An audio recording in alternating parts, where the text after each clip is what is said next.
Hi guys, James here. Well, the rental property, residential rental property is bad.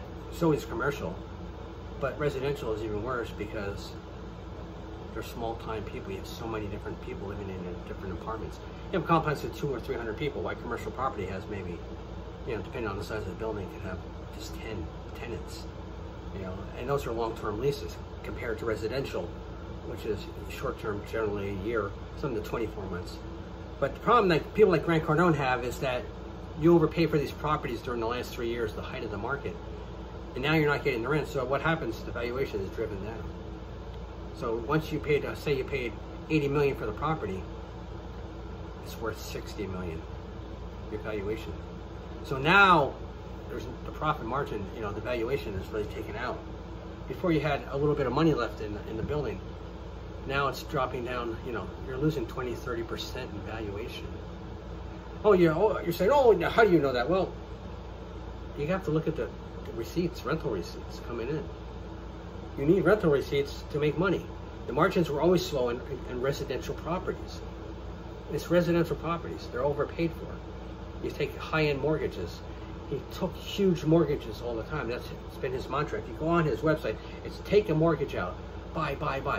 Put the least amount of money down. So he buys properties, puts the least amount, he puts money down that he gets from all these people, which are, he's having problems with. He had to close down a bunch of places. Yeah, he gave out $6 million because he had to sell properties.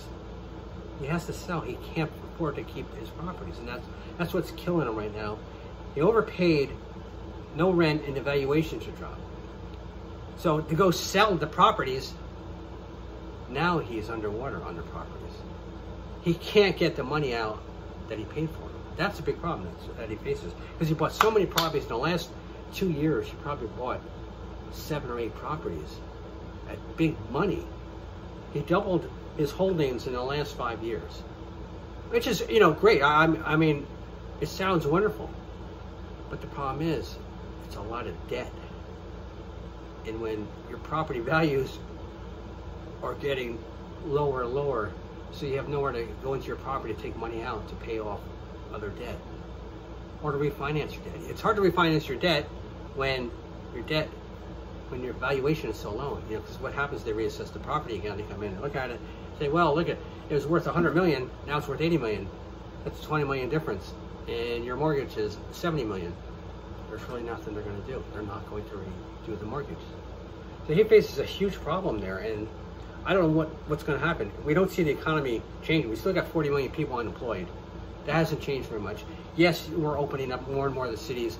Florida has been opening up into phase 2, but Florida has a huge issue now. Same with Texas, where Cardone's properties are located, primarily in Texas and in Florida.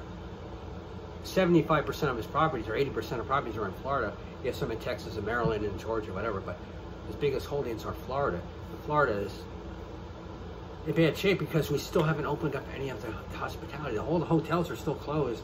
They're not open yet. A lot of the restaurants and bars are just starting to open, but they're very limited to what they can do. The cruise ships, we know, are not doing anything anymore.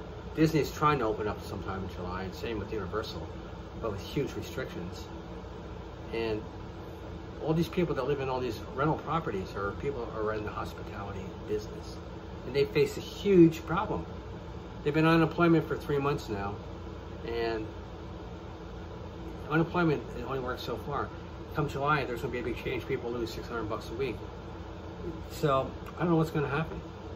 Florida is facing a huge increase in coronavirus due to whatever, the protesting or opening up or more testing, whatever it is. We don't know. No one seems to know. Same things happened in Texas. Same things happened in California, in other states. I live in New Jersey. Ours is down so low, it's crazy. So we've opened up everything in the state practically.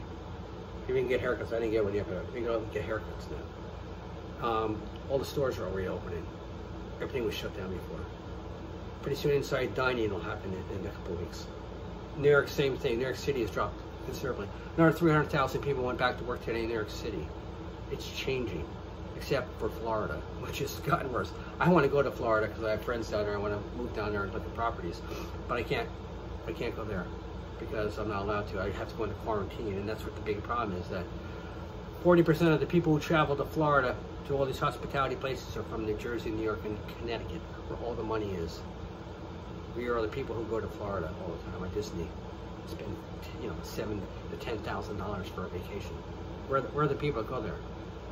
And we have to go to Florida, we have to go into a 14-day quarantine, still in effect. It's been in effect since March, with Governor Ron DeSantis. So that's the big problem. Florida's not opening up. So what happens? All these people that are they're not going to pay the rent. People are just going to walk away, like they did during the condominium crash back in 2007, when the property valuations dropped 50%. Same thing is going to happen on a lot of these commercial properties. They're not going to be worth a damn. Not going to be where people are just going to walk there. The malls are just going to be shut down. They're not going to be malls anymore. You're going to have strip malls, but you're not going to have these big malls anymore because all these stores are bankrupt. And all these people, remember, live somewhere, and a lot of them live in apartments in Florida. Grant Cardone owns these apartments, and guess what? Grant Cardone has a big problem. Financing. He can't refinance it. He can't sell because the valuations are dropped below what he paid for them. Way below what he paid for them. Why am I going to go spend $80 million on a property? Tell him to go screw. I'll give you $60 million for that property. And he's not going to do it. So Grant's he's going to hold back. He's not going to be purchasing anything new because he can't afford to purchase anything.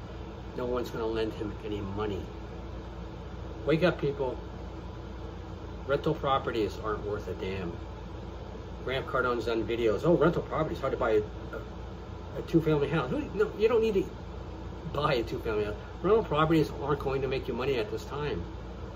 As long as there's a moratorium on making payments and 40 plus million people unemployed, there's no money to be made. There's no money at all. Wake up, America. I'll see you soon.